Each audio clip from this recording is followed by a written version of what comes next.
What's up guys, Lemore here, bringing you a little weekend motivation. Today we're talking about emotions. See, the problem with emotions is that they're a very short-term feeling that can have a very long-term impact on your life. Too many times we cause problems in our relationships when we say something out of anger, and we don't mean it, but in the heat of the moment it comes out, and in an hour or two, maybe a day, in some time, the anger is gone, we don't feel that way anymore, but the pain that we caused through our words and through the things that we said, that's still there. And it lasts much longer, sometimes forever. We see all the time people that are rich and famous, they make a lot of money and they make all these exciting, expensive purchases, and then in a couple years, they're in financial ruin, they're filing for bankruptcy, and what happened was they got all excited, they got very emotional about all this money they had, all the things they could buy, and weren't thinking long-term about saving money or, what happens when the money runs out and things like that. Now, emotions aren't all bad. A lot of emotional decisions turn out very well. But emotions can also lead you astray. And one area where this happens for all of us is with our goals.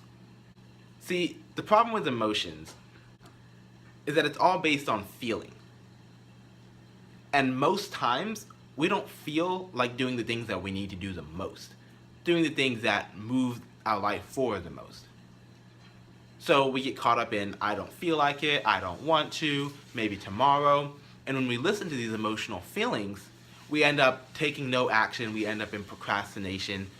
And it's just like every other emotional decision. It doesn't seem like that big of a deal in the moment, but when you look back at it in a week, in 5 years, in 10 years, you can see how that one emotional decision or those couple of emotional decisions set your life back farther than it really should have. So this week, let's try something different.